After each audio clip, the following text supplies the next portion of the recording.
त्यांचं मार्गदर्शन ज्यांच्यामुळे आहे असे आदरणीय परमस्नेही परमार्थातले जाणते आदरणीय हरिभक्तपरायण हरिदास महाराज गव्हाड सर, ते हरीचे दास आहे तर मी शिवाचा दास आहे.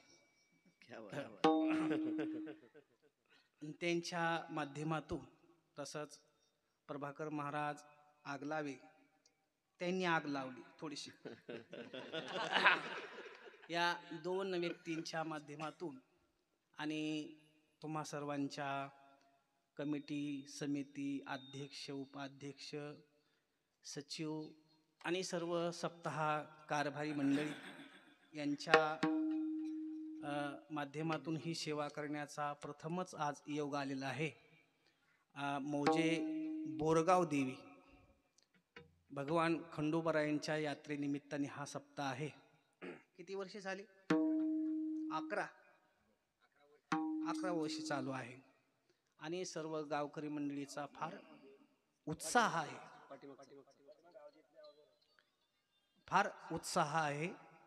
आणि या कार्यक्रमाला उपस्थित परिसरातील आपल्या 2 वाड्या असतील, देवळगाव असेल आणि केदारखेडा असेल, आसपासचे टाकडी असेल, या जवळची भाविक महिला वर्ग असतील, पुरुष वर्ग असतील, आबाल तरुण या सर्वांच्या साक्षीने आपल्या कार्यक्रमाला लाभलेली ही शोभा आणि या कीर्तन मंडपामध्ये टाळ घेऊन उभे असलेले हे टाळकरी बंधू हे कीर्तनकाराचे थोरले बंधू असतात. तुमच्याकडे बाहुबंद शब्द आहे का? बाहुबंद असते ना, बाहुबंद बाहुबंद. आणि खरं बाहू कशाला म्हणते? भाऊ म्हणजे संकटामध्ये पाठीराखण करणारा भाऊ असतो, त्याला बाहुबली म्हणतात. म्हणजे संकटामध्ये निवारण करीत असतो तो बाहुबली, त्याला म्हणायचं बाहुबंद. आता तो शब्द जरा जरा अडचणीचा झालेला आहे. आता बाहुबंदाची व्याख्या अशी आहे, एकमेकाच्या घरी एकमेकांनी जाणं येणं बंद, त्याला म्हणायचं भाऊबंद.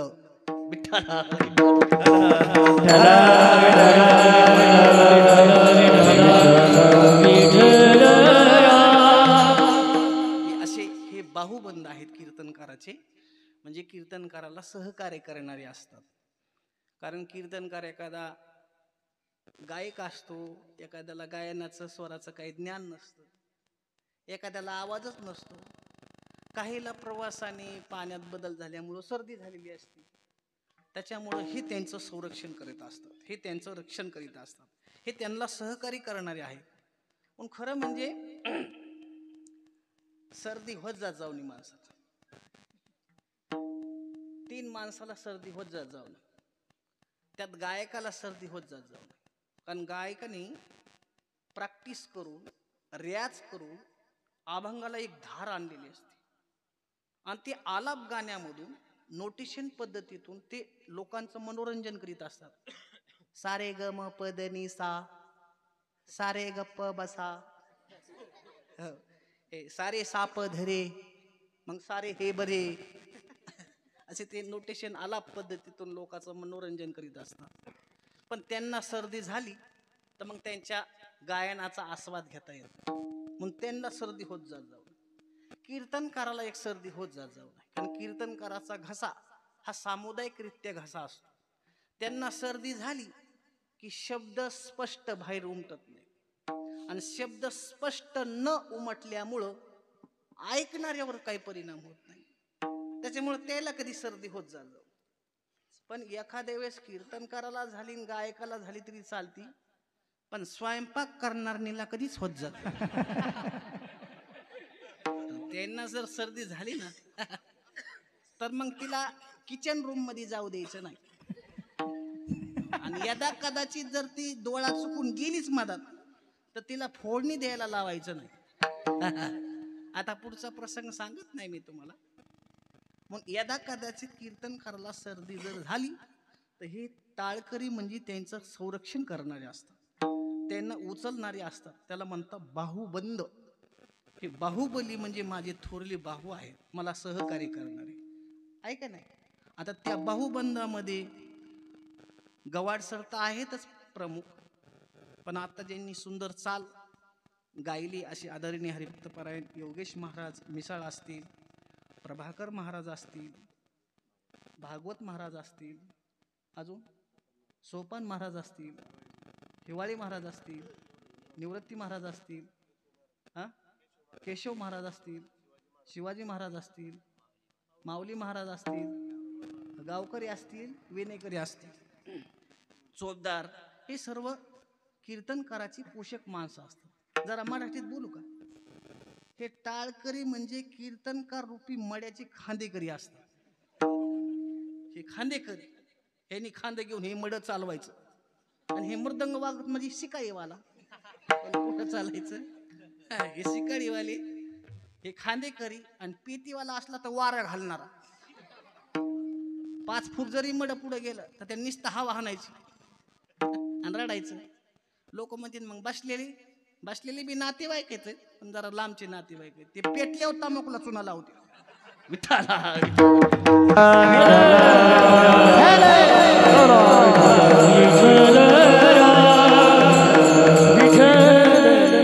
असा सर्व जणांचा एकोपा आहे. गावकरी मंडळीचा, गायक वादकाचा, मृदंगाचारी महाराजांचं नाव करण महाराज आहेत, आणि उत्कृष्ट साऊंड सिस्टीम वाले गणेश साऊंड सिस्टीम, याची सुंदर साऊंड सिस्टीम आहे. सगळं योग्य आहे, फक्त कीर्तनकाराचीच अडचण आहे जरशी. कारण कीर्तनकाराकडे बघण्याचा दृष्टिकोन आता फार किचकट झालेला आहे. कारण कीर्तनकार म्हणजे गबूची गबू, ढिरी टबूची टबू, 4-5 माणसं त्याच्या सोबत, म्हणजे मग ते फार मोठे महाराज, असा एक लोकांचा भ्रम झालेला आहे. पण एक गोष्ट सांगतो मी तुम्हाला, महाराज वरच्या लेबलनी कधी समजायचा नाही. ते वरचं लेबल त्याचं कसं आहे, त्याचं राहणीमान कसं आहे, त्याचा रंग कसा आहे, त्याचं शरीर कसं आहे, त्याची गाडी कशी आहे, याच्यावर महाराजाची परीक्षा करायची नसते. तो अभंगाव किती बोलतो आणि अभंगाव काय बोलतो हे जास्त महत्वाचं आहे. म्हणून मी हा अभंग निवडण्याचे एक कारण सांगतो. आपल्या वारकरी संप्रदायामध्ये एक परंपरा आहे, काही नियम आहेत. कोणते कोणते नियम आहेत? पहिला दिवस, जागराचा दिवस आणि काल्याचा दिवस, हे 3 दिवस. या 3 दिवसाला कीर्तनकाराला स्वातंत्र्य नसतं. कीर्तनकार ही बंदिस्त असतो. पहिला दिवस असला की कीर्तनकार कोणता बी असू द्या, त्यांनी नामपर बोललं पाहिजे, स्वरूपाविषयी बोललं पाहिजे भगवंताच्या. आणि जागराचा जो दिवस असतो हा मागणी प्रकरणातील असतो. त्यांनी मागणीपर अभंग घ्यायचा आणि त्याच्यावर चिंतन सांगायचं. आणि काल्याचं कीर्तन म्हटलं की चरित्र ते उच्चार असा प्रतिबंध असतो. म्हणून त्या नियमाला अनुसरून मी हा अभंग निवडलेला आहे. आणि दुसरं एक कारण सांगतो, मी तुम्हाला अपरिचित आहे, म्हणजे माझा तुमचा काही परिचय नाही. आणि अभंग जर मग अपरिचित असली तर मग जास्त गोंधळ होतो. त्याच्यामुळे हा अभंग इतका सोपा आणि इतका सुलभ आहे की आजचा अभंग कीर्तनकाराच्या पाठ तर आहेच, आणि टाळकऱ्याच्या सुद्धा पाठच असतो. काही वेळेस काय होतं, कीर्तनकाराचाच अभंग पाठ असतो, टाळकऱ्याचा पाठ नसतो. काही ठिकाणी काय असतं, टाळकऱ्याचा जरी पाठ असला तर मृदंगवाल्याचा नसतो, मृदंगवाल्याचा जरी असला तरी चोपदाराच्या.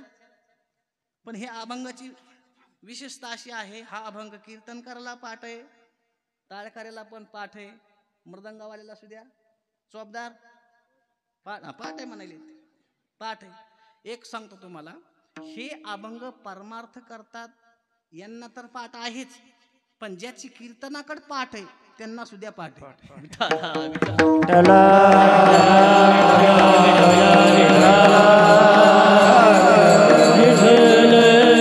सर्वांच्याच अभंग पाठांतरातला आहे, आणि तुमच्या आशीर्वादाने माझ्या सुद्धा पाठ आहे.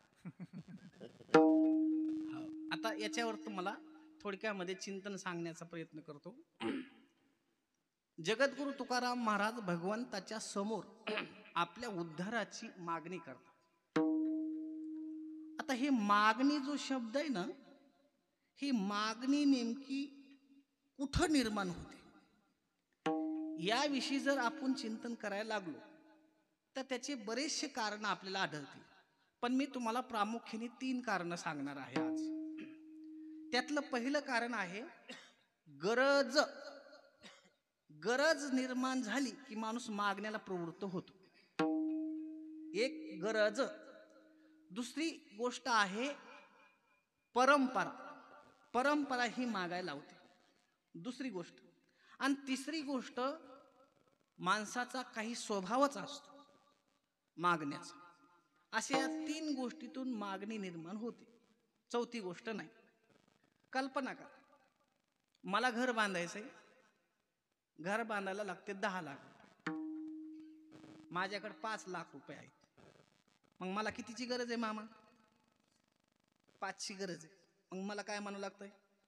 योगेश महाराज 5 लाख रुपये कमी पडते, तेवढे मला द्या. म्हणजे हे कशातून निर्माण झालं? गरज.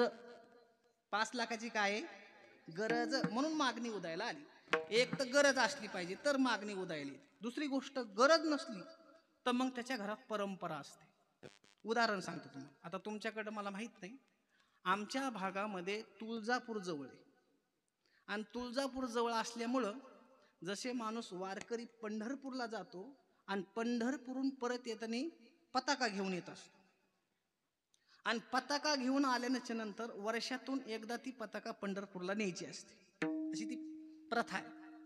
तसं तुळजापूरला गेले की लोक काही त्याचे भक्त जे असतात देवीचे, ते परडी घेऊन येतात घरी. परडी. आणि ज्याच्या घरी परडी असते ना, त्याला महिन्यात पौर्णिमाला 5 का व्हायना घर तिला मागावं लागतं. आणि ती मागण्याची टुनिंग अशी असती, जोगवा अंबाबाईचा जोगवा, असे ती 5 घरं मागावं लागतं. मग ती परडी कोठ्याधीशाचे पण घरी असते. आता कोठ्याधीशाची बायको पौर्णिमेच्या दिवशी 5 घरं जोगवा मागत असते. आणि ती जोगवा मागायला गेली की मग त्या घरवाल्या बाईनं एवढं डिशमध्ये पीठ आणायचं आणि तिच्या परडीत टाकायचं.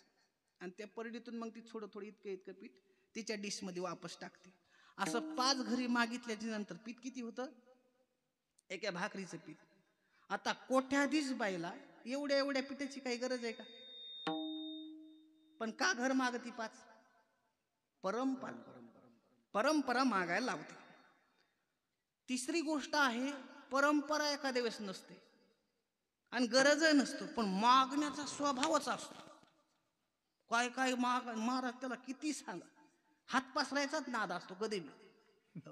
सकाळी स्नान केलं जर मंदिराकडे काढा बिडी म्हणजे इथूनच सुरुवात होती. त्याला हात पस. अहो तुकाराम महाराजांनी तर एवढं त्या चिकट माणसाविषयी, कृपण माणसाविषयी लिहिलेले गाथ्यामध्ये. काही माणसं दान तर देतच नाहीत, पण दान शब्द ऐकला तरी त्याला कस तरी होते. तुकाराम महाराज म्हणते कस तरी नाही होत, त्याचा अंग चळचळ कापत. दाने कापे हात आणि नाव वडे 23 मात. ते दान दिलेलं ऐकू सुद्धा वाटत नाही, हात चळचळ कापत. आमच्या वारकरी संप्रदायामध्ये एक दिग्गज कीर्तनकार होऊन गेले, जगन्नाथ अण्णा पवार. ते एक दृष्टांत सांगायचे गवाड सर. काय म्हणजे, असा एक चिकट माणूस रस्त्याने चालला आणि चालता खड्ड्यात पडला. खड्ड्यात पडल्यानंतर आडायला लागला, मला वाचवा वरील काढा. माणसं जो गोळा झाले, म्हणले अण्णा दे हात म्हणजे माग हात करायचा. आज सगळे माणसं गोळा झाले, दे हात असं माग करायचं, रडायचं, मला काढा. हात तर देत नसायचा. अख्खं गाव जमा झालं, ते काय हात द्यायला. पण तेवढ्यामध्ये त्याच्या शेजारचा एक माणूस तिथून जात होता. ते म्हणा कशाची गर्दी? म्हणजे एक माणूस मदत पडाय म्हणे, आणि ती काढा म्हणतो ना, आम्ही हात द्या म्हणतो तर हात देत नाही. त्यांनी ते बघितलं तर तो पडलेला माणूस त्याचा शेजारी होता. आता शेजारी असल्यामुळे त्याचा सगळा 7-12 फेरफारा सगळ्याला सगळा पाठवता. ते म्हणले तुम्ही काय म्हणले? म्हणजे हात द्या. नाही म्हणजे तुम्ही द्या शब्द वापरला ना, त्याला द्या शब्द सहनच होत नाही. तुम्हाला बघायचं का? सारखा बाजूला म्हण. ते त्याच्या समोर आला, म्हणजे अण्णा घे हात. तेव्हा ते हातात हात घेतला आणि वरी आलो.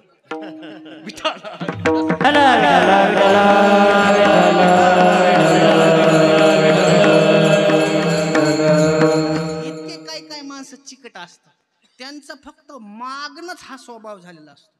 ह्या 3 गोष्टीतून मागणी उदयाला येत असते. आता मला फक्त हे सांगायचं तुम्हाला की जगद्गुरु तुकाराम महाराजांचं जीवन ह्या 3 गोष्टीत बसतं का? तुकाराम महाराज ह्या 3 गोष्टीमध्ये बसतात का? म्हणून मागतात तुकाराम महाराज. तुकाराम महाराजांना जर गरज असं आहे म्हणावं, देवाच्या नामाची जर गरज तुकाराम महाराजाला झाली किंवा पडली असं जर आपण विचारात घेतलं तर हे गुण त्यांना लागू शकत नाही. कारण तुकाराम महाराज देवाला विसरले का कधी? तुकाराम महाराजांच्या गाथ्यात कसे अभंग आहेत? तुका म्हणणे आम्हा देवाचा सांगात आणि नाही विसंबत हेरेरा. म्हणजे एकमेकाला विसरत नाहीत. म्हणजे आम्ही देवाला विसरत नाही, देव पण आम्हाला विसरत नाही. मग तुकाराम महाराजला ही मागण्याची काही गरज आहे का? गरज नाही. बर तुकाराम महाराजांची परंपरा आहे का? वडिलांची रीत जाणत वडिलांची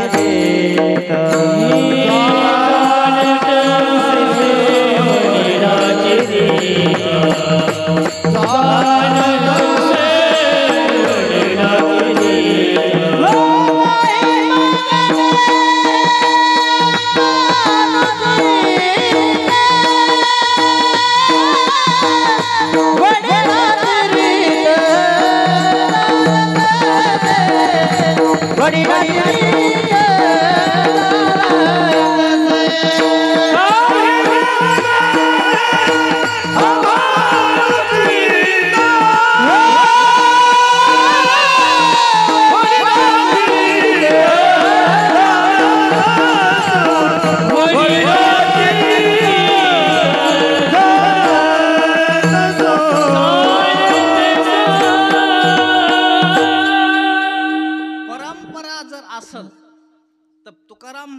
परंपरा काय आहे? वडिलाची रीत जाणत असो. तुकाराम महाराज म्हणतात आमच्या परंपरेत मागणीला विरोध आहे. मागणं जीवनामध्ये नाही. आमची परंपरा तशी नाही. तुकाराम महाराजांचे शब्द फक्त लक्षात घ्यायचा. वडिलाची रीत, रीत याच्या पुढचा शब्द फार महत्वाचा. रीत तर आमच्या वडिलाची तशी नाही. ही रीत तर चांगलीच आहे पण त्याची आम्हाला काय जाण आहे. काही काही घराण्यातले रीतिरिवाजी चांगले असतात पण जाण नसती पोराला. बाप मंदिरात एका दिवशीला भजन करतं, पोरग मासे धरत. म्हणजे परंपरा चांगली पण त्याची रीत आहे का? जाण आहे का त्या रीतीची? जाण नाही. बोलू नका कोणी, कम बोलायला लागले तिकडे. विठाला विठाला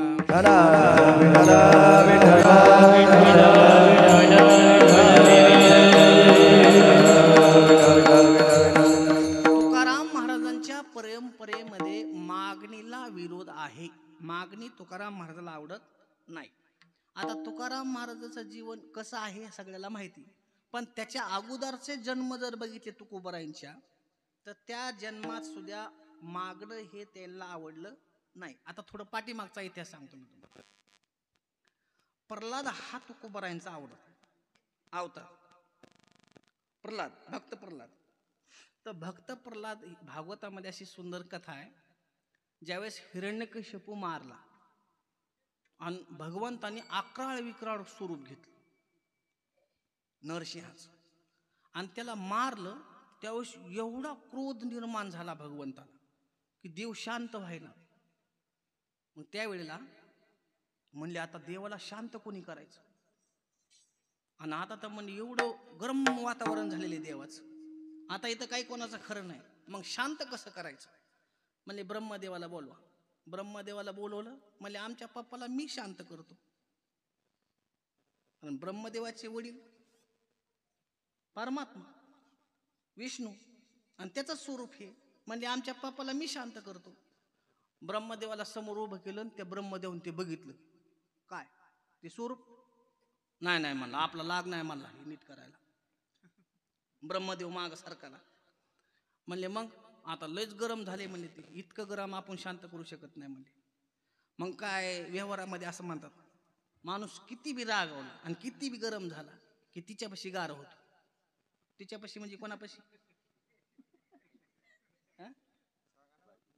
बायकोपाशी गार होतो. म्हणले मग लक्ष्मीला बोलवा. मग लक्ष्मीला बोलवलं. म्हणले शांत करा तुमच्या मालकाला. ती म्हणली हो, तिला बी अहंकार. म्हणजे मालकाला मी शांत करते. ती आली लगे नटून सजू आणि समोर तिनं बघितलं. नाही म्हणे माझ्या पप्प्याचा बाप नाही म्हणे. तिला मी काही मिळ लागला. सगळ्याला चिंता पडली, आता कोणी शांत करावं त्याला. मग ते देव म्हणे असं करा, प्रल्हादालाच पुढं सोडा. आणि मग भक्त प्रल्हादाला पुढं सोडलं आणि भगवान परमात्मा दुडू दुडू दुडू दुडू दुडू पळायला लागले आणि त्याला उचलून घेतलं. आणि गाय जशी वासराला चाटते ना, तसं भक्त प्रल्हादाला देव चाटायला लागले आणि शांत झाले. आणि त्याला म्हणले प्रल्हादा किती भक्ती केलीस, किती नामचिंतन केलंस. हो, एवढा मोठा लॉकडाऊन पडलं पण माळ काढली नाहीस. किती भक्ती केलीस तू, मी तुझ्यावर प्रसन्न आहे. काय मागायची ती माग. प्रल्हादाने सांगितलं मागणं हा आमचा स्वभाव नाही, मागणार नाही. देवाने खूप आग्रह केला, प्रल्हादा काहीतरी माग. आता बऱ्याच वेळेस झाल्याच्या नंतर प्रल्हादाला राग आला. प्रल्हाद म्हणले देवा, तुम्ही लय वेळेस सांगितलं मला माग माग माग म्हणतात, मी तर काय तुम्हाला मागत नाही, पण तुम्हालाच काय मागायचं तर मागा. आतापर्यंत मी एक आसुर पुत्र होतो, पण आता मी या नगरीचा राजा आहे. तुम्हालाच काय मागायचं तर मागा. आता शेवटी चतुरा तू शिरोमणी.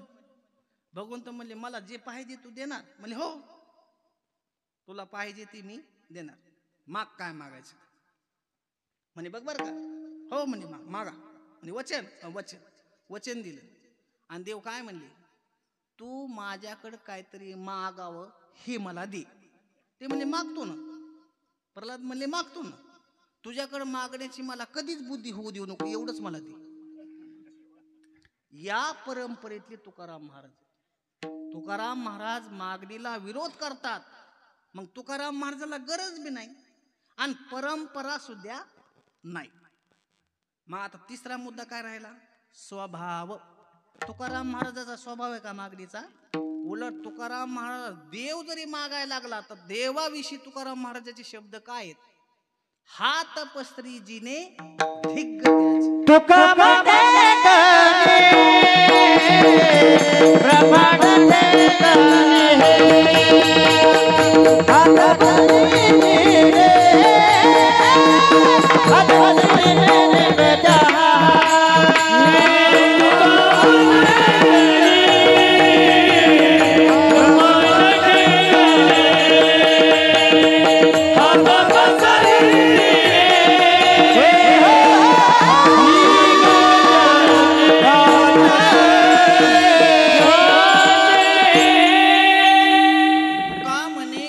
प्रमाण आणि हात पसरी जिने धिग्ग त्याचे. हे तुकाराम महाराजांचा स्वभाव आहे. साक्षात देव जरी मागायला लागला तर तुकाराम महाराज म्हणतात आग लागो तशा जीवनाला. मग तुकाराम महाराज हे तिन्ही तत्वात बसत नाहीत. मग तुकाराम महाराज तरी देवाला का मागतात, तर त्याचं थोडक्यात उत्तर सांगतो. काय एथ वडील जे जे करीत तया नाम धर्म ठेवीत. ज्ञानोबरायांच्या ज्ञानेश्वरीमध्ये ही प्रसिद्ध ववी आहे. घरामध्ये वडील माणसं जसे जसे वागतात तसे तसे त्यांचं बघून लहान लहान लेकरं सुद्धा वागतात. मला थोडी संवाद करण्याची सवय आहे. मी तुम्हाला थोडा प्रश्न विचारतो. आता इथं ज्येष्ठ नागरिक पण आहेत आणि तरुण पण आहेत. मला तुम्हाला असा प्रश्न विचारायचा आहे, तरुण पोरं सुधारली पाहिजे का म्हातारी माणसं सुधारली पाहिजे?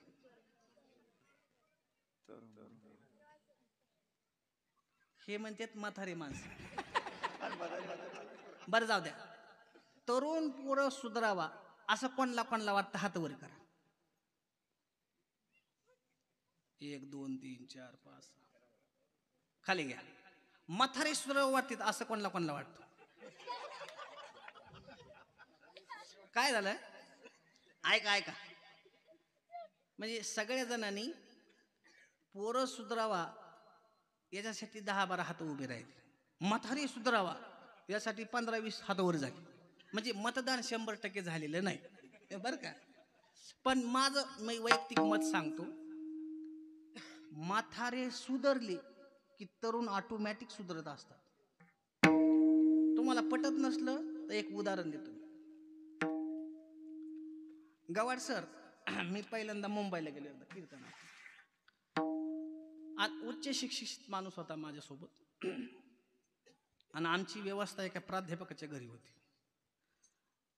चहा पाणी घेत असताना आमच्यासोबत चर्चा केली त्यांनी. म्हणजे महाराज, तुमच्या कीर्तनामध्ये सरासरी किती समाज असतो?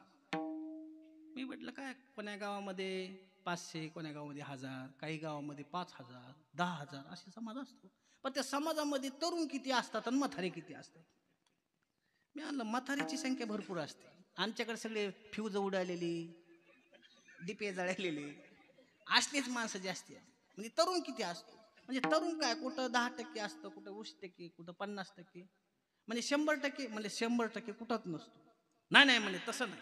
आज तरुण सुधारला पाहिजे, तरुणाने असं केलं पाहिजे, तरुण इकडं आला पाहिजे, तरुण इकडं वळाला पाहिजे, तरुण माणसाला धर्माविषयी ज्ञान झालं पाहिजे. अर्धा 1 तास तर प्रवचनच केले ते.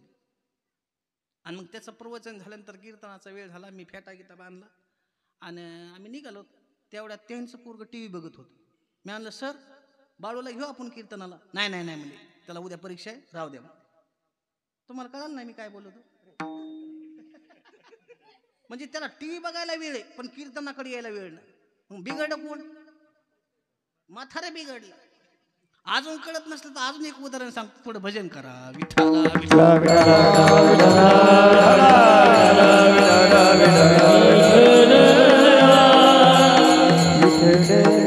एक जण बाई शेजारशीला बाईला म्हणून लागली, बाई वत्सला बाई, म्हणजे आमच्या 7 पिढ्यामध्ये कोणी बाटलं नव्हतं.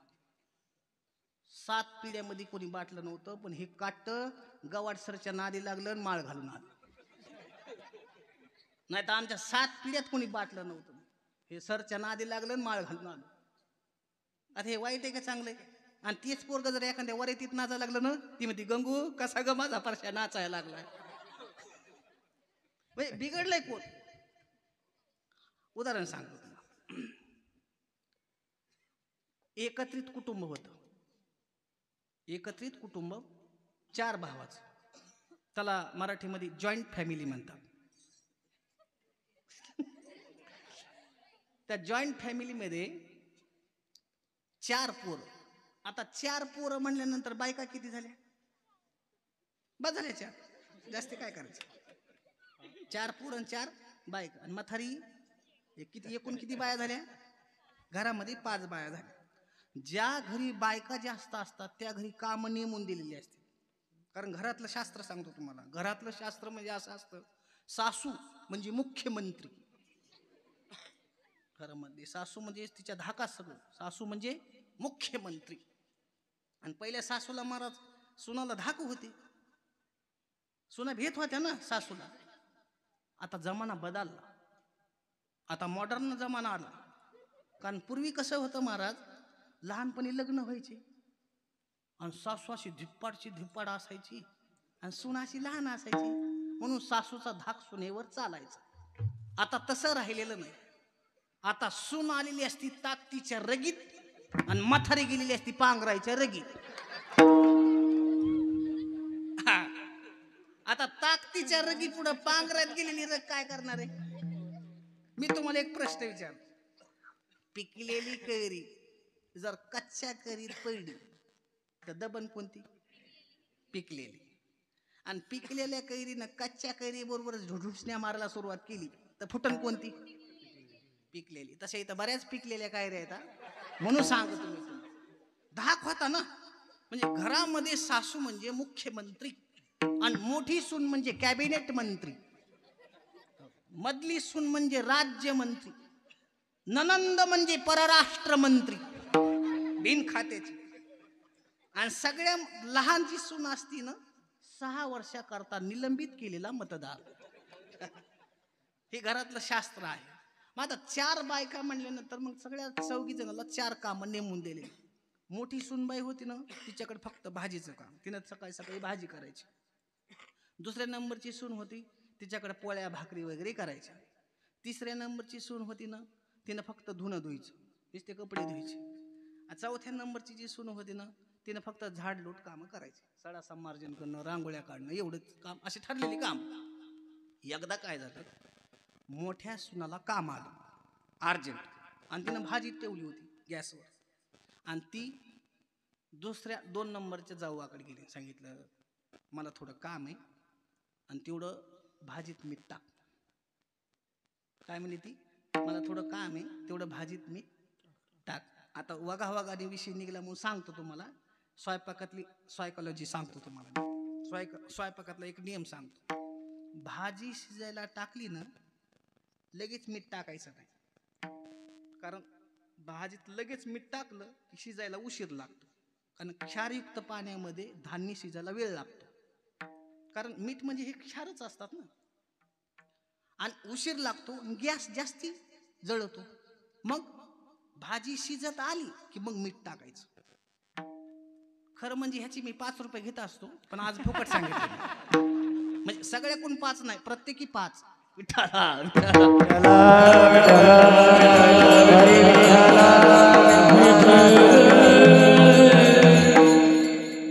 मग ती म्हणली तू मीठ टाक. आता मीठ टाक म्हणल्याच्या नंतर हे बघ, ती काय म्हणली, माझ्या भाकरी राहिल्या, पोळ्या राहिल्या, तू आणि तुझे स्वयंपाक बघून घे. तिनं इन्कार केला. मग तिनं तिसऱ्या नंबरच्या जावाकडे गेली, म्हणली तेवढं भाजीत मीठ टाकतीस का.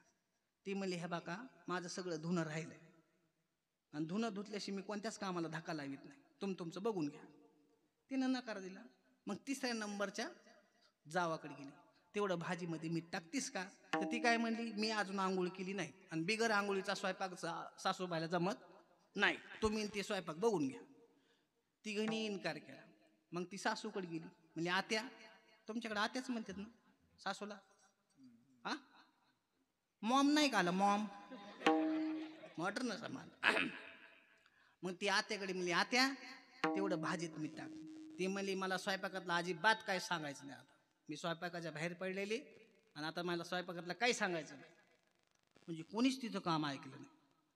तेवढ्यामध्ये ती दुसऱ्या नंबरची जाऊ होती का, तिने विचार केला, आज तिला अडचण आहे, उद्या मला अडचण येऊ शकते. काय झालं, काम नाही केलं, मीठ टाकायचं फक्त. ती घरात गेली, मीठ घेतलं, टाकलं. तिसऱ्या नंबरची सून काय म्हणली, माझ्या मोठ्या बहिणीने जर सांगितलं असतं तर मी ऐकलं नसतं का. ती बी मधात गेली, मीठ घेतलं, टाकलं. तिसऱ्या नंबरची सून काय म्हणली, आता ती आम्हाला सांगणार नाही तर काय शेजारण्याला सांगायला जाईन का, काय झालं केलं म्हणून. ती मधात गेली, तिने मिठात डबा घेतला, टाकलं. सासूने काय विचार केला, मी जर त्याला मुलीसारखं वागवलं तर ती मला आईसारखं वागवी. काय झालं, मीठ टाकलं नाही तर टाकलं तर. ती बी गेली, आणि हिनं काय विचार केला, माझं काम मलाच करावं लागणार, दुसरं कोण करीन. मग ही गेली, ही न बी. एकूण मीठ किती वेळेस पडलं, किती टेस्ट भाजी झाली असेल, भाजी झाली. आणि मग म्हातारा आला घरी, घरातला कर्तबगार म्हातारा घरी आला. आणि मग म्हातारी म्हणली बसा जेवायला. जे जेवायला बसले, फेटा वगैरे बाजूला ठेवला, ताट वाढलं, आणि पायला फुरका मारल्यावर डोळे झाकले त्यांनी. खरड मोड झालेलं ते. म्हणजे दुसरी भाजी केलेली का काही, म्हणजे नाही हीच भाजी केली. म्हणजे घरात ताक वगैरे आहे का, म्हणजे ताक तर तुम्ही कधीच खात नाही. नाही म्हणजे आज जरा खाऊ वाटायला लागले, वाटीभर ताक आण. वाटीभर ताक आणलं, त्या म्हातारीने ती भाजीत ताक मिसळून 2 भाकरी हाणल्या. म्हातारा जेवून उठलं. 1 नंबरचा मुलगा आला, ते जेवायला बसला. त्यांनी घास तोंडात टाकल्याबरोबर खरट लागलं. ते म्हणजे आई बाबा जेवले, म्हणजे हो जेवले. हीच भाजी झाली, म्हणजे हो अशीच खाल्ली. म्हणजे नाही रे, ते कधी ताक खात नसते, पण त्यांनी ताकद बुडून खाल्ली. नाही म्हणजे मला बी वाटीभर ताक आलं. त्यांनी मी ती वाटीभर ताक आलं त्याच्यात मिसळून खाल्ली. असं करताना 4ही भावानी ताकात बुडून भाजी खाल्ली. पण घरामध्ये भांडणं झाले नाही, किरकिर झाली नाही. 5 वेळेस भाजीत मीठ पडून सुद्धा घरामध्ये भांडण झालं नाही. याचं कारण काय? म्हाताऱ्याने ताकात बुडून भाजी खाल्ली म्हणून भांडण झालं नाही. हे लक्षात ठेवा. हे दृष्टांतातलं महत्व आहे. घरातला मोठा माणूस जसा वागतो त्याला बघूनच माणसं वागत असतात घरातली लहान. आणि हे जर तुम्हाला पटत नसलं तर एक प्रसिद्ध उदाहरण सांगतो. पुण्यामध्ये शनिवार वाड्यामध्ये एक नाना म्हणून एक व्यक्ती राहत होती. त्या नानाच्या बुद्धिचातुर्याच्या कथा खूप आहेत. त्याच्याकडे एक घोड्यावाला म्हणजे घोड्याचा व्यापारी माणूस त्याच्याकडे गेला आणि सारख्याच घोड्या 2 घोड्या त्यांच्याकडे आणल्या. हे नाना, ह्या 2 घोड्या मी तुमच्याकडे आणलेल्या, ह्याच्यातली एक माय आणि एक मुलगी. ह्याच्यातली माय कोणती मुलगी कोणती ओळखायची आणि 2ही घोड्या तुम्हाला बक्षीस. त्या घोड्या अशा होत्या महाराज, केस ना केस सारखा, एकदम सारख्या घोड्या. मराठीत बोलू का? सेम टू सेम सारख्या. मग नाना म्हणले फक्त मायन मुलगी हेच ओळखायचं आहे ना? म्हणले हो. मग काय करा, 2ही घोड्याला नदीवर घ्या. तुमच्याकडे नदी आहे का? कुठे आहे? पाणी आहे का? जीव द्यायला पवाय पुरतं आहे का? मग नाना म्हणले घोडे या नदीवर घ्या. म्हणले धुवून आणल्यात नाना घोड्या, तुला उत्तर पाहिजे ना? घोड्या घ्या नदीवर. त्या 2ही घोड्या नदीवर आणल्या आणि त्या 2ही घोड्या पाण्यामध्ये सोडायला लावल्या. आता प्राण्याला हे स्वभावता जन्मल्यापासूनच पोहणं असतं. त्या पाण्यात सोडल्याबरोबर एक पुढं पुढं पोहत जायची, दुसरी मागं जायची. तर नाण्यानं लगेच त्याचं उत्तर दिलं, ही पुढं जी घोडी चालली ना ही माय आहे आणि त्याच्या पाठीमागं चलती ही मुलगी. तुम्हाला उदाहरण कळलं का? घरातला मोठा माणूस जसा वागतो तसेच त्याला बघून मागचे वागत असतात. हे सगळ्या जगाचा रीतरिवाज आहे. तसं तुकाराम महाराज म्हणले, हे लोक आमच्याकडे बघून परमार्थ करतात, आमच्या जीवनाकडे बघून हे आदर्श घेतात. आज आपण जे वागतो समाजामध्ये कोणाचा आदर्श घेतो? तुकोबरायांचा आदर्श, ज्ञानोबरायांचा आदर्श, नामदेव महाराजासारखा आदर्श, यांचे आदर्श आपण घेतो ना.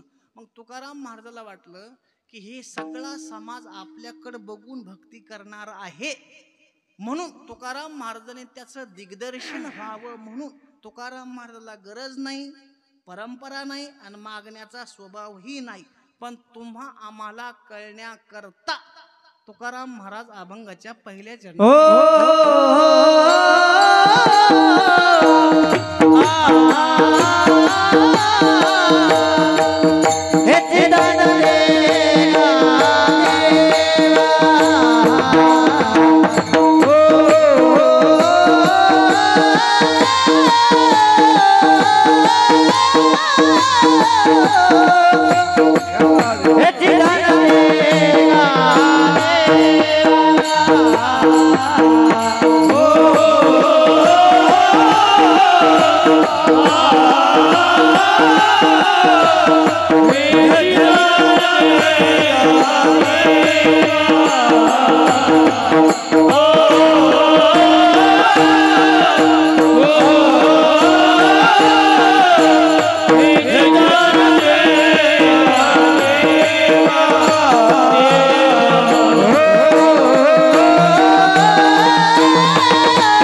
भीक वेगळी आणि दान वेगळं. हो, दान म्हटलं की म्हणजे तिथं स्वातंत्र्य आहे मागण्याचं, पण भीक म्हटली की स्वातंत्र्य नसतं.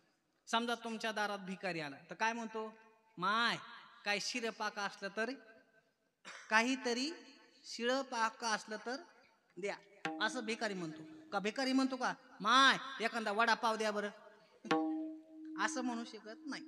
पण दान म्हणले की स्वातंत्र्य असतं. उलट एखाद्याने काय म्हणतो, सप्ताह करायचा, काका तुम्हाला मंडपाचा खर्च उचलावाच लागेल, तुम्हाला एक पंगत घ्यावीच लागेल, हे दानात चालतं, पण भिकेमध्ये चालत नाही. आता तुकाराम महाराज दान मागतात, भीक नाहीत मागत. हेची दान देगा देवा, ह्याच्या व्यतिरिक्त आम्हाला दुसरं काय नाही. तुझ्या नामाचा आम्हाला विसर पडला नाही पाहिजे. कशामुळं? तुम्ही ज्याच्यासाठी भक्ती करता, कशासाठी? सुखासाठी, समाधानासाठी.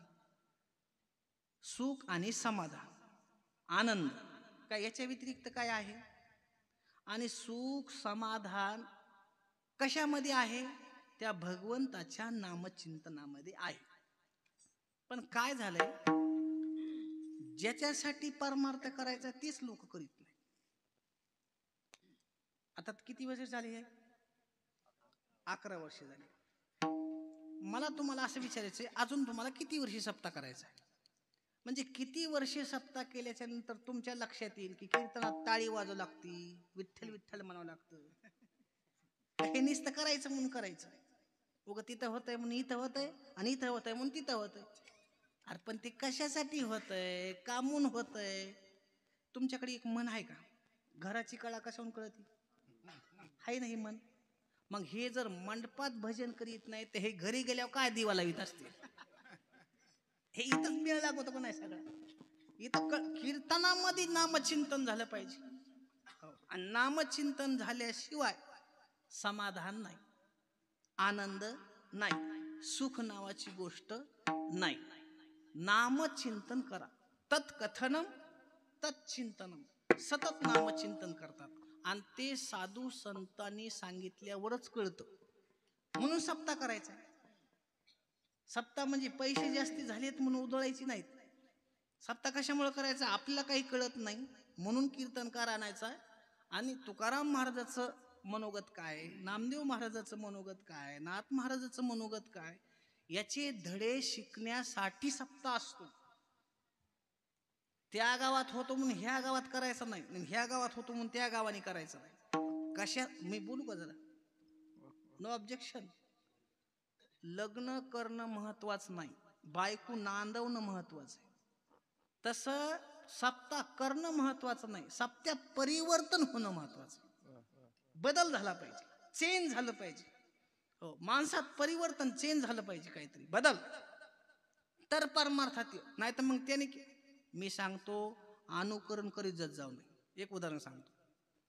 गावामध्ये श्रीमंत माणसाच्या घराचं काम चालू होतं, बांधकाम, आणि त्याचं पोरगं नवीनच लग्न झालेलं, गावातला एक नंबरचा श्रीमंत माणूस. आणि ते पोरगं दुपारच्या वेळेस बुलेट गाडीवर, गाडी आणि स्टँडवर उभा केली आणि घरामध्ये आला आणि खुर्चीवर बसला. खुर्चीवर कसा बसला? अशी पाय टाकला, दिमाखाने बसला. बायकोला म्हणला, ए पाणी घेऊन ये. तिनं लगेच फुलपात्रात पाणी आणलं.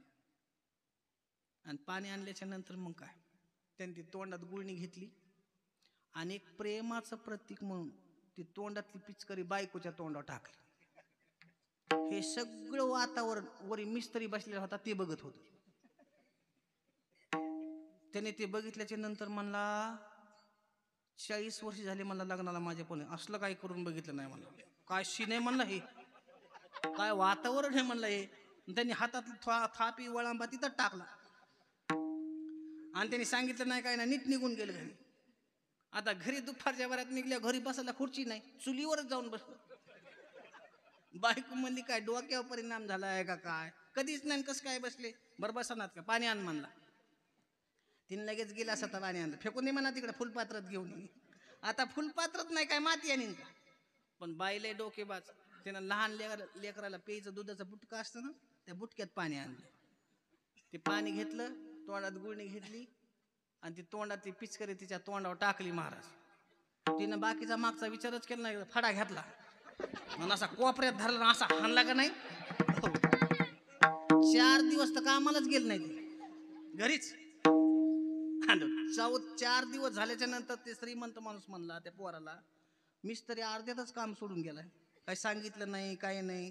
त्याच्या घरी जाऊन चौकशी कर बरं, काही तब्येत बरोबर नाही का, काही पैशाची अडचण आहे का, चौकशी कर. हे पोरग 5व्या दिवशी त्याच्या घरी म्हणजे राम राम, म्हणजे राम राम. म्हणजे तुम्ही अर्ध्यातच काम सोडून आलात, काही सांगितलं नाही, चौकशी नाही, काही पैशाची अडचण आहे का, काही तब्येत वगैरे, जाऊ दे म्हणला, बोर करू नको. आणि म्हणजे झालंय काय ते तर सांग ना. काय म्हणला, 4-5 दिवसापूर्वी म्हणला तू बुलेट गाडीवर आलास, गाडी स्टँडला लावली, घरात आलास, पाणी मागितलंस. म्हणजे हो. तोंडात काय पाणी घेतलंस, काय बायकोच्या तोंडावर पिचकारी मारली, काय शीन होता राव म्हणली ती. म्हणजे मग काय नाही म्हणजे मी तसंच करून बघाय गेलो घरी, लय हाणलं म्हणला मला. त्याला हसू नका, मला काय सांगायचं नीट ऐका. ते पोरग काय म्हणलं त्या मिस्त्रीला, मामा माझं वय काय, तुमचं वय काय, माझं वैभव काय, तुमचं वैभव काय, तुम्हाला हे शोभत नाही, मला हे शोभत. तशी आपली योग्यता काय, आपला अधिकार काय, हे अगोदर माणसाने तपासलं पाहिजे आणि मग त्याच्यात पडलं पाहिजे. विठाला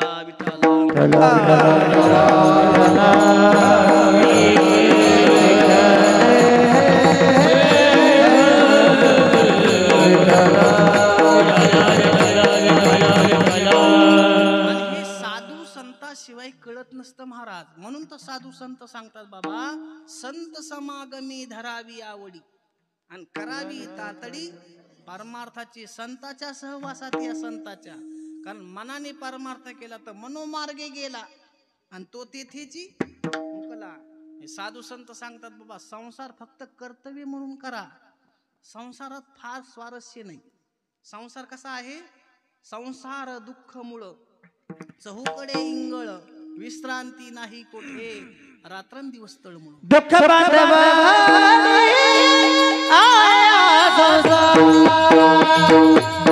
दुःख बांधवा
सुखाचा विचार नाही कुठे. इथं सुखाचा विचार सुद्धा नाही. ज्ञानोबराय म्हणतात, मृत्यू लोकी सुखाची कहाणी ऐकी जाईल कवनाचे श्रवणी. संसारामध्ये सुख नावाची गोष्ट नाही. पण माणूस किती बार काही संसार करते, तो सगळ्या चाव्या त्याच्या कमराला असतात. तिजोरीच्या पैशाच्या असू द्या ना, पण जनावराच्या फाकटाची किल्ली बी ह्याच्या कमराला. इतक्या बारका वाचतात गो संसारामध्ये, इतक्या बारकायचे संसार महाराज. किती साधू संत सांगतात, बाबा अरे हे जेन हे दिल्या घेतल्याचे, हो, आणि अंतकाळीचे नाही, कोणी कोणाचं नाही, कोणी नाही कोणाचे, शेवटी कलेची जायचे. हो, काकड्यात तर किती सुंदर सांगितलं, माता पिता बंधू बहिणी कोणी न पवती निर्वाणी, इष्ट मित्र स्वजन सखे येतो सुखाची मांडणी. कलामी कुंभोगी कुंभ पाक जाचणी, येथे कोणी सोडविना, सद्गुरु वाचुनी. इथं एका सद्गुरु वाचुनी कोणी ए विठाला विठाला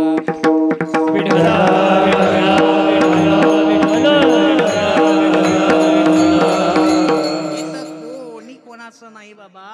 इथं फक्त कसं आहे, जोपर्यंत मध आहे तोपर्यंत माशा घोंगातात. मध संपला माशा उठून जातात.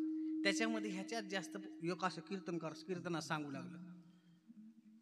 ते कीर्तन झाल्याच्या नंतर एक माणूस त्या बैठकीत गेला महाराजाच्या. म्हणजे महाराज कीर्तन एक नंबर झालं बघा, पण तुम्ही काय ते म्हणले, एक प्रमाण म्हणले, माता पिता बंधू बहिणी कोणी न पवती निर्वाणी. म्हणजे माता पिता बहीण भाऊ बायको हे मरणाच्या भयातून वाचवत नाही. हे काय मला पटलं नाही गडी. म्हणे कस काय महाराज, आमच्या गावात माझे वडील एक नंबरचे श्रीमंत आहेत आणि मी त्यांचा एकुलता एक मुलगा, मी एकटाच आहे त्यांना. आणि माझ्यावर इतकी प्रेम करते सगळे माणसं घरातले. माझं नुसतं डोकं जर दुखायला म्हटलं ना आईला, तर माझ्या उच्च्या पायी त्याला 10 डॉक्टर उभे राहतील. ते बी BHMS BAMS असले नाही, MD डॉक्टर. 10 डॉक्टर उभे राहतील नुसते डोकं दुखायला म्हटलं की. एवढं माझ्यावर प्रेम आहे. एवढं नाही महाराज, मला नुसतं थुंकायचं जर म्हटलं तर माझी पुढं बायको हात करते, याच्यात थुका. इतकं माझ्यावर प्रेम आहे सगळ्याच. हे मला मरू देतील का? महाराजाला वाटलं हे जरा लय चिकाटलेले गिऱ्हाईक दिसायला लागले. महाराज म्हणले एक काम कर, 4-5 दिवस सप्ताह याचा कीर्तनाला. ते आपलं रोज कीर्तनाला यायचं. महाराजांनी 4-5 दिवसात त्याला एक समाधी योग शिकवला, योगा अभ्यासामधला. म्हणजे बाळासाहेब तुम्ही एक काम करा, आता तुम्हाला बघायचंय ना किती प्रेम करतात घरची माणसं, तुम्ही आता घरी जा आणि आईला म्हणायचं माझं पोट दुखायला लागलं आणि पणगाव झोपा आणि समाधी लावून टाका. काय महाराज हुशार आहेत म्हणे तुम्ही. मला समाधी लावायची शिकवली पण उतरायची कुठं शिकवली. मी जायचो पोट दुखायला म्हणून नाटक करायचो, जायची कायमची समाधी लागू. तसं काय घाबरू नको म्हणले, मी येतो समाधी उतरायला. हे म्हणलं तसं आपलं गेलं घरी. म्हणले आई लयच पोट दुखायला लागलं आणि तडा पणगाव. लग आई म्हणली सुनबाई, म्हणे जी आत्या.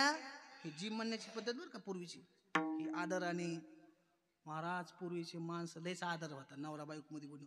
अहो यांनी आयवा दिलं ना, होय ग अहो आले बरं, इतकं असं दुहेरी शब्दामध्ये.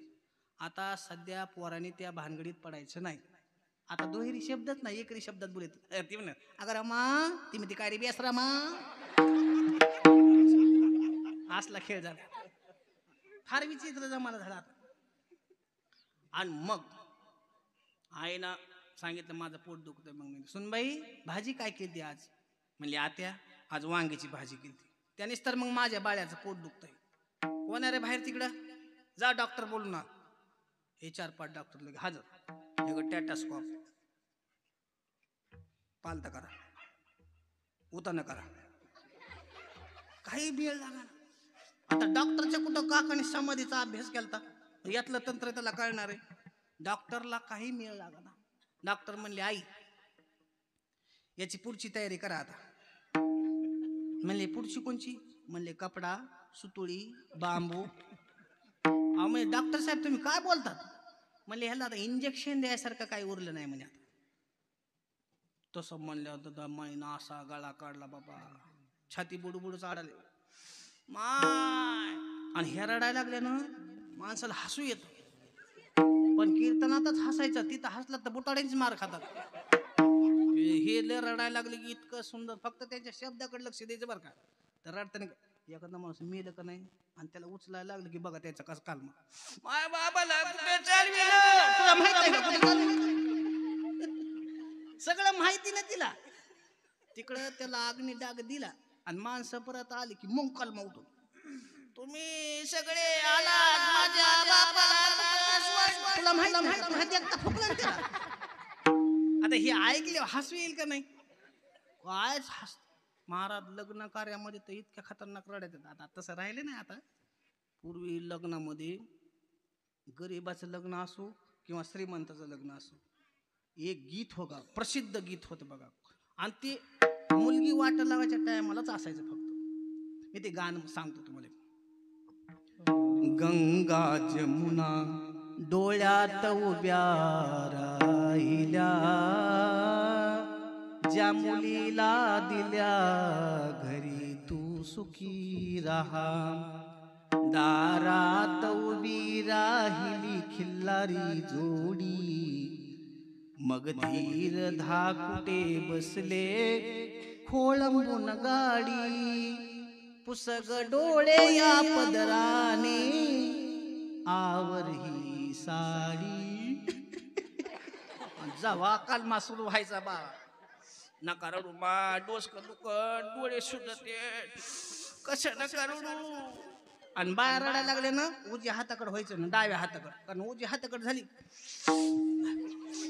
ते आपल्याला शेंबूड लागत, त्याच्याने इकडून उभं राहायचं. नका रडू मा, डोकं सुजायला लागलं आता, डोळे सुजायला लागले, कसं नका रडू, पोटच्या गोळा. आणि बाकीचे का डिगाचे सगळे पोटचेच आहेत ना. लय गमतीचं महाराज. आणि ती लागली रडायला, मोठ्या मोठ्या रडायला लागली, छाती बुडबुडा, गाव गोळा झालं सगळं. आता एक नंबर श्रीमंत माणूस, श्रीमंताचं घर असलं गावात की त्या घरी जर काही झालं की 5 मिनिटात माणसं गोळा होते. पण घर मोठं असतं ना, तसल्या घरी एखादं पोरग जन्माला यावा, कसलं बी असू द्या, काळ्या बेन रेमेन कापड्या रंगाचं कसलं बी, पण बाया जर बघायला गेला नो, अगं बाई सोन्याचा तुकडा. विठाला विठाला